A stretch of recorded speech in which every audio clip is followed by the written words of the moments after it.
Good afternoon everyone. Since tapos nang na-discuss sa atin ang chapter 5 which is the memory models and research method, today I am going to discuss chapter 6 which is memory processes. For the chapter outline, encoding and transfer of information, malalaman natin ang forms of encoding, the short-term storage and long-term storage, the transfer of information from short-term memory to long-term memory, and rehearsal and organization of information.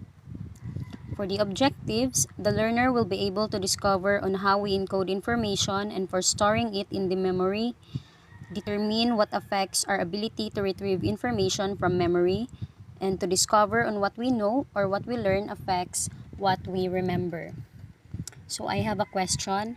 Have you ever been in a situation na may music talaga na nasa stuck sa mind mo o maski gusto mo siya kalimutan bumabalik pa rin yung sound sa isip mo kaya somehow annoying na siya lalo na pag di ka relate. Like for example, yung uso ngayon na Jopay ng mayonnaise nga, wag ka nang mawala ngayon. O, diba? So, ito yung mga sequence recall na tinatawag na kung saan naalala mo yung mga episodes or information in sequential order. Pero not just in songs ha, or yung mga lyrics ng songs, but also sa mga sequences na ginagawa natin in our daily life. Like pagtimpla ng kape, mariremember natin yung procedure, o even pagluto, or maski preparing yourself to go to school, may mga sequences yan. At yun yung mga maaalala natin. Why? Because it is our brain that repeats a sequence na nagsistrengthen sa connection na associated sa mga bagay na yon.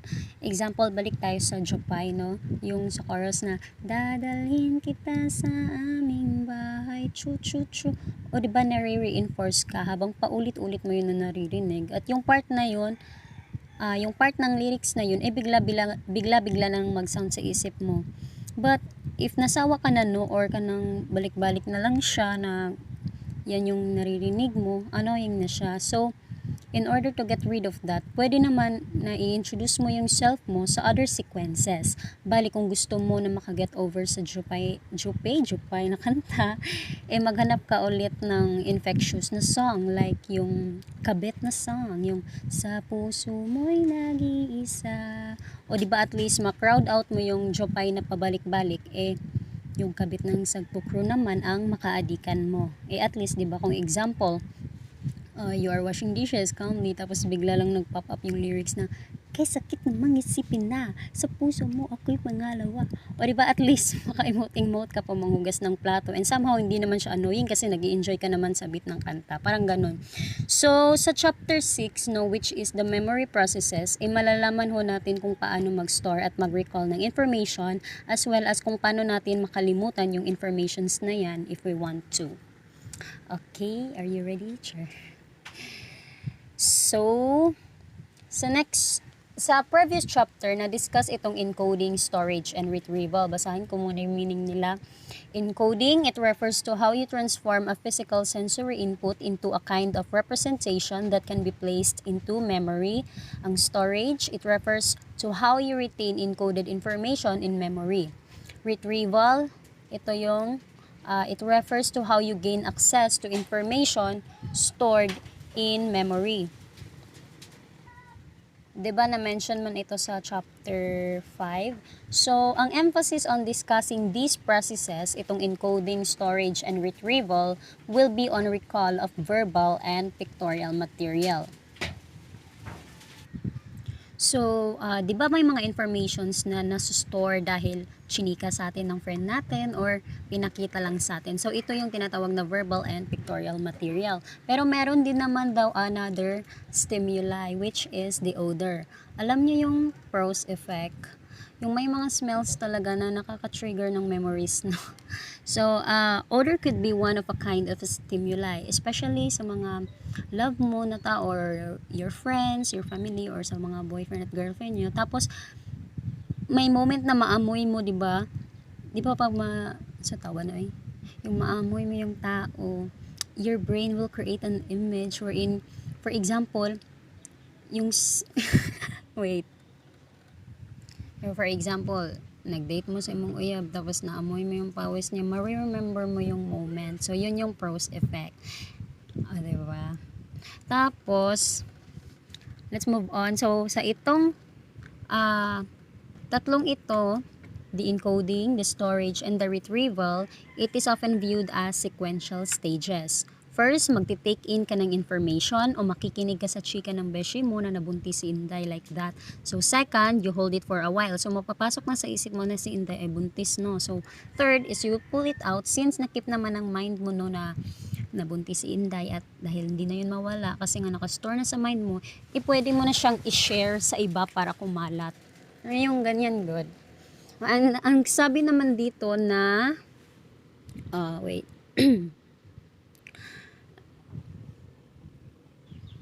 Most people do better if ang passage daw is may title. For example, washing clothes. O maiisip mo muna na first, ihiwalay mo muna yung puti sa decolor, anak god, and so on.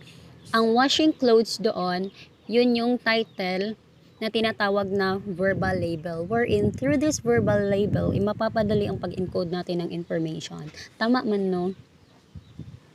So much better na meron talagang verbal label, at least agad-agad ang pag-process ng information sa mind natin. Another example is pagtimpla ng kape. So ma-process ng information sa imong mind na need ni mong ininit, tapos need ni mong coffee, tapos asukal para makatimpla ka ng coffee, like that, no? Next is encoding and transfer of information, forms of encoding, the short-term storage. Ay, basahin ko muna, no? Short-term storage, the Conrad experiments on importance in short-term memory of an acrostic code rather than in visual code. But the result clinical up the possibility that there are other codes. One such code would be semantic code, one based on word meaning. Initial encoding is primarily acoustic in nature, but other forms of encoding may be used under some circumstances. So, before na store ang information sa memory, di ba kailangan muna siya ma-encode for storage? Even if yung information is held in our short-term memory, it is not always transferred to our long-term memory. So, para maalala natin yung mga events and facts nang di agad mawala sa mga isip natin, dapat ang information na yan is ma-encode from short-term memory to long-term memory, which is madidiscuss natin later on. So, proceed tayo sa short-term memory, no? Sabi sa Conrad experiment, we seem to encode visually presented letters by how they sound, not by how they look. In addition, we sometimes temporarily encode information visually as well. We are more prone to forgetting visual information than acoustic information. Thus, initial encoding is primarily acoustic in nature, but other forms of encoding may be used under some circumstances. For example, in a phone number, di ba mas memorize na to tong number by the way it sounds? Ambot kong inanasad sa inyo, no? For example, sa ako, ang number ko is 0916-842-1257. So mas din ako siya malimtan kesa sa kung nakita ko lang ang number na isinulat sa paper, di ba? Kasi when you hear the sound or the rhythm, mas stuck siya sa imuhang mind, kay mas ma-remember mo siya or mas ma-retain ang information pag may tono jud ang mga words, no, kesa sa kanang makita mo lang with siya. I don't know if ganyan din ba sa inyo, pero mostly ganyan man pag may tono good. So daw na Bisaya tas ni Tagalog. Next is clear naman, no? Next is long-term memory. Long-term storage, I mean. So most information stored in long-term memory is primarily semantically encoded. In other words, it is encoded by the meanings of words. Encoding of information in long-term memory is not exclusively semantics. There also is evidence for visual encoding. In fact, people are able to store thousands of images. Semantics and visual information, acoustic information can be encoded in long-term memory. Thus, there is considerable flexibility in the way we store information that we retain for long periods. So, ang evidence dito is yung participants na binigyan ng 41 words to study. Then, after 5 minutes, may recognition test na naganap. Included doon yung 9 words na distractors. Distractors, ito yung mga hindi included sa 41 words na gistudihan nila. And yung distractors na yun are somehow related sa words na andun sa 41 words. For example, sa 41 words na list na dito ang beautiful. So, ang isa ka distractor na na-include is pretty. Or yung mga synonyms lang ng mga words na andun. Then, there are also 9 words na in-included na parang antonym siya sa mga words na andun sa inistudyan nila. So, ang result is that participants falsely recognize an average of 1.83 of the synonyms, but only an average of 1.5 of the unrelated words. So, this result indicated a greater likelihood of semantic confusion. Yun. Okay. And next slide, Dobby. So, move on na tayo sa transfer of information from short-term memory to long-term memory. Interference and decay are the two key problems encountered when we transfer information from short-term memory to long-term memory. So when we say interference, it is an information that interferes with our storing information. Example of this is, imagine, nagtanaw ka og movies, dalawa ka movies na imong nakita nga ako ang bida. So, gusto mo i-remember tong una na ako na movie. Tapos habang gina-remember mo siya, kay makonect mo siya sa isa ka movie na gilantaw nimo nga ako gyapon ang bida. Murag anagod mag-mix ang imuhang maisip ba kay ako manggod ang nagdala sa duha ka movie. So meaning ana, you are experiencing an interference like that. Murag malibog gud ka. So another example para mas masabtan is the old password and the new password. Murag malibog ka kay halimbawa imong password sa una sa Facebook is mahal kita 123 tapos nag-change kag new password na ayoko na 123. So murag malibog gud ka kung asa dito ang tama nga password yun nimo kay murag ma-mix nimo sila like mahimo nimo siyang mahal kita ayoko na 123. Basta murag malibog gud ka mo na siyang interference, no? So kung di nyo masabtan, pwede naman mo mag-ask later pag ano. So next naman, we speak of decay when we forget facts just because time passes. So, tagaanta mag example sa decay ha. Magbisaya nang kung magtagalog. Aning example sa decay is makalimutan ang name ng tao kahit nagtagon. Makalimutan ang name ng tao kahit kakamit lang natin sa kanila. So, for example, sa birthday, invite ka sa imuhang amiga. Tapos, gipakilala niya kag isa ka gwapo nga lalaki, no, na, hi, siya day si John. Then, after mga 10 minutes, tapos, nagsugat mo, or nag-meet mo, no, sa kananan, makayon ka, ay, kinsa ka ni mong pangalan? Tapos, mayroon siya, ay, si John. O, diba, may mga moment na, dali good na to makalimtan ang mga name sa tao, ana-ana. Because, ang main reason daw is, the cues and the memories becomes weaker. Kaya siya tinatawag na decay. Okay? And the means of moving information depends on whether the information involves declarative or non-declarative memory. Continuation. Some forms of non-declarative memory are highly volatile, and decay quickly. Entrance into long-term declarative memory may occur through a variety of processes. One method of accomplishing this goal is by deliberately attending to information to comprehend it. Another is by making connections or association between the new information and what we already know and understand. Okay. Some forms of non-declarative memory are highly volatile and decay quickly. Example of this is priming and habituation. Priming, example is when you see a color yellow. Makaisip din ka og banana because you are associating the color yellow with the banana. And sa habituation naman, it is a decrease in response to a stimulus after repeated presentation.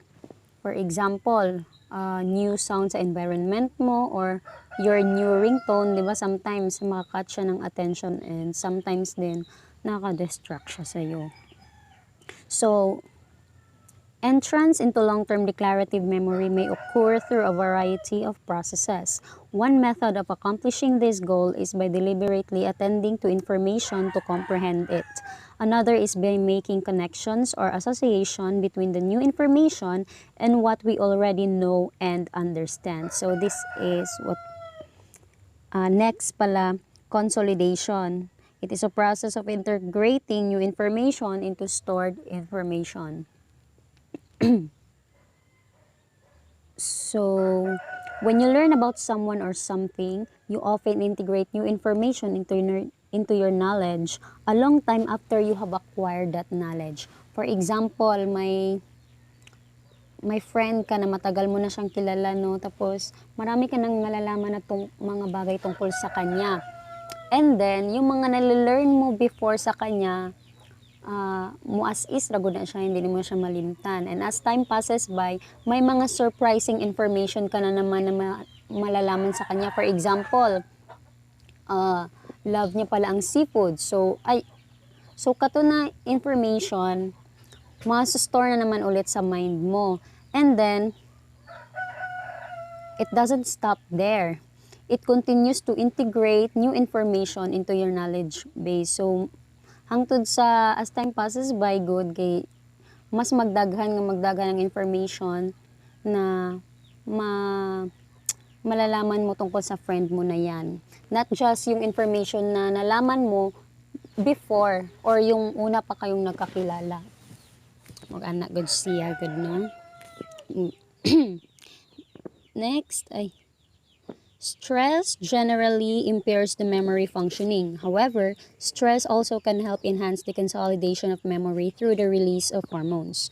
We may use meta-memory strategies to preserve or enhance the integrity of memories during consolidation. Meta-memory strategies involve reflecting to our own memory processes with a view to improving our memory. So, meta-memory are strategies that are just one component of metacognition. It is our ability to think about and control our own processes of thoughts and ways of enhancing our thinking. And next, rehearsal. It is one technique that people use for keeping the information active, the repeated recitation of an item. The effects of such rehearsal are termed as practice effects. Rehearsal may be overt or covert. So, ito ay yung paulit-ulit na information in order to get the information processed and to be stored in the memory. When we say overt rehearsal, it is when your body rehearses for your external improvements. Example like facing a mirror or practicing how to eat properly and many more. And sa covert rehearsal naman, it is when you sit in front of a wall and rehearse how to be mentally stable, physically healthy, motivated, and so on. Yan. So let's move on sa elaborative and maintenance rehearsal. In elaborative rehearsal, the individual somehow elaborates the items to be remembered. So importante ito siya in storing information sa long-term memory natin, and it is way effective kasi nga po it involves thinking about the meaning of the information and connecting it to other information na na-stored already sa memory natin. Example is meeting a person for the first time whose name you need to remember. Di ba lahi lang sa feeling pag na-meet mo tong tao nga gusto mo siya, alam mo nga, kinsa gani na yung pangalan? Ay tama, si Mark, day na siya, kaya nakita mo na good siya, tapos na-remember ni mo ba, mo na siya ang elaborative rehearsal. Another example is, halimbawa, naa kay gustong pangitaon, tapos, nakita ni mo ang cellphone, tapos ma-remember ni mo, ay tama, cellphone, di akong ginapangita, more ginana, good. Gets nyo? So next, maintenance rehearsal. In maintenance rehearsal, the individual simply repetitiously rehearses the items to be separated. Example of this is repeating a digits of a phone number until you dial them. For example, nakalimot ka sa numbers imong mama. Yung number kay murag balik-balikon na gud nimo siya hangtod sa makuha nimo tong exact nga number ba hangtod sa madial nimo siya. Nakatry mo ano? Or for example, kanang mag-open gud ka og FB account nimo tapos malimtan nimo ang password, di ba? Ulit-ulitin nimo, daghan kag ipang try na mga password hangtod sa ma-remember nimo tapos ma-open nimo imong account. Ganyan. Mo na siya, di ba? Modo na siya ang maintenance rehearsal.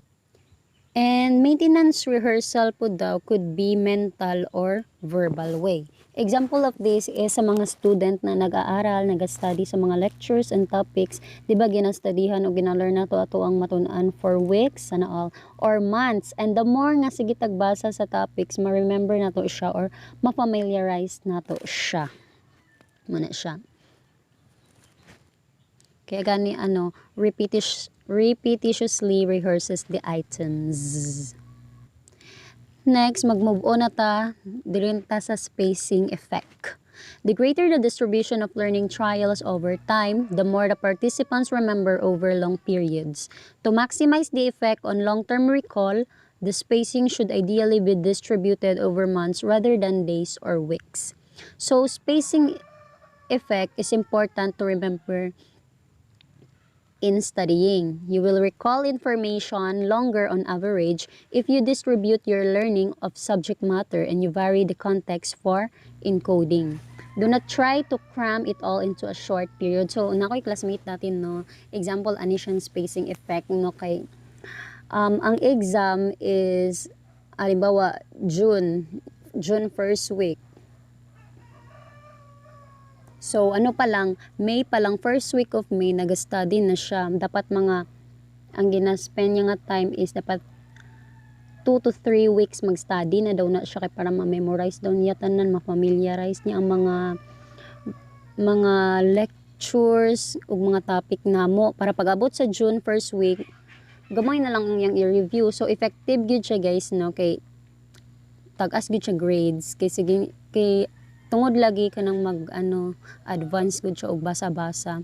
Amakom na 2 or 3 weeks siya nag-study, so master niya na ang lesson. So mao na siya ang ginapasabot sa spacing effect nga dapat dili daw ginakram ang mga bagay-bagay like mag-study lang daw taog the night before the exam kay dili daw na siya effective. Tapos malimtan ra gyud daw nimo siya, no. Munang dapat mo take time gyud daw kag study sa imuhang lesson kay the more nga dako ang time nag-spend mo sa study, the more na mas mag-retain tong mga information nga imuhang na-learn. Ganyan. Next is sleep and memory consolidation, specifically disruptions in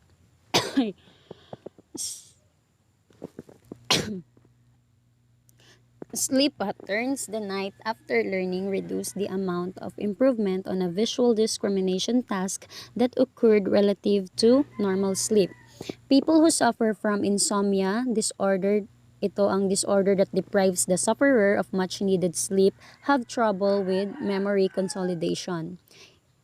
And a good night's sleep, which includes plenty of REM stage or M stage, aids in memory consolidation. Neuroscience and memory consolidation. The hippocampus acts as a rapid learning system.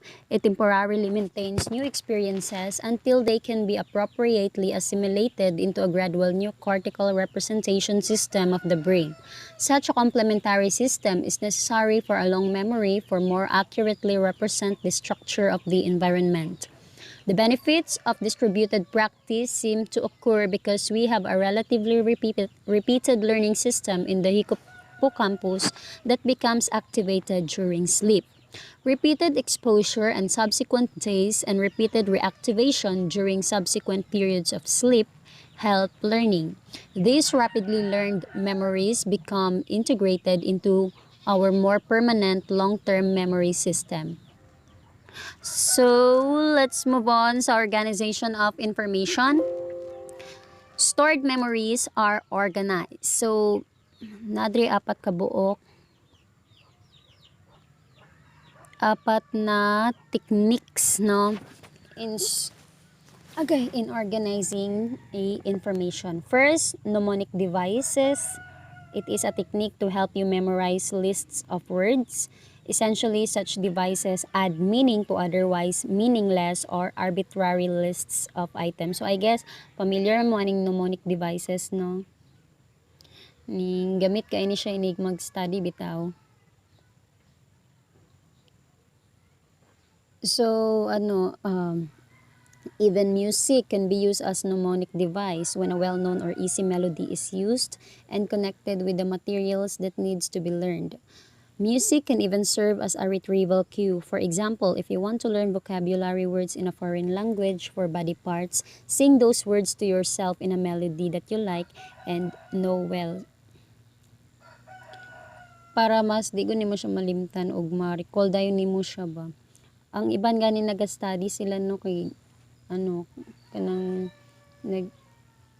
nagahimo sila og phrase ana tapos labi na sa enumeration ginabuhatan nila og words ana good kay para or di kaya ginahimuan og tono para mas ma-remember gud siya kay pag naay gyud tono no kay dali kay siya labi na kanang rhyme dali ra gid siya ma-remember. Yes. Okay, next na categorical clustering. It is organized a list of items into a set of categories. So para ma-remember daw nimo dapat mo gamit ka og ang mga bagay-bagay dapat mo gamit kag categorical clustering. For example, mamalingki akong ginabuhat kung mamalingki ko no halimbawa sa mga sabon, ginalista na ko siya. Sabon dapat dari ang powder, ang shampoo, ang sabon sa nawong, ana sabon sa mga kalawasan, ana. Tapos kung sa naman foods, ibutang nimo dira ang gulay, mga kuan, mga prutas, ana god more ginalahi nimo siya ba. Tas pwede pod kung gusto ko mo palit og mga gulay, ilista nimo daan okra, kamatis, kalabasa, ana god para di daw nimo siya malimtan. Yes. Next, interactive images. The objects represented by words you have to remember as if the objects are interacting with each other in some active way. For example, magpalit ka sa palengke o gunting, apple, tapos medyas. So maghimo kag murag wala siya sense no, pero at least para di nimo malimtan unsa imong paliton kay mag-isip kag ay magpalit ko og gunting kay ang apple isulod na ako sa medyas. Tapos para na ako'y pang-open sa medyas, dapat ako siya guntingon para magawas ang apple. Magana good. Diba walay sense pero at least ma-remember nimo ba? Interactive. Last is di pa day siya last. Napay ay excited. Peg word system. It associate each word with a word on a previously memorized list and form an interactive image between two words. So, example there is one such list is from a nursery rhyme. Halimbawa, mo palit kag inato gyapon, may palit kag medyas, apple, and scissor. Tapos, himuan daw nimo siya rhyme nga 1 is a bun, 2 is a shoe, and 3 is a tree. You might imagine an apple between two buns, tapos a sack shoved inside a shoe, and a pair of scissors cutting a tree. So, you need to remember the words. You first recall the number images and then recall the words as you visualize them in the interactive images. Muna siyang peg word system. Next is method of Loki. Visualize walking around an area with distinctive landmarks that you know well and then link the various landmarks to specific items to be remembered. Itong method of Loki kay pwede ni siya magamit kung first time pa lang nato magstay sa USM no kay dapat natay mga palatandaan gud sa mga ways para di ta mawala tas makaabot sa USM sa school. or kung di nato memorize sa dapit atong department, gamiton daw natin ni siya na method, no, kay para di na mawala and maabot gid ta sa ato ang department, no. Yes. Next is acronyms. Devise a word or expression in which each of its letters stands for a certain other word or concept. Kabalo naman mo ng acronyms, di ba? Next is acrostics. It is a form of sentence rather than a single word to help one remembers new words. Okay. And ang example sa acronym is kanang for example imong name gigil, buhatan nimo ang kada letter o meaning. Tapos murag mag ano siya kanang ma-remember nimo siya ba, di nimo siya malimtan pag ginabuhatan nimo siya, ginaisipan mo siya og word. So that's it, mo na siya ang mga techniques sa in organizing and information. And that's all. Mo lang to siya akong report. Thank you for listening. God bless.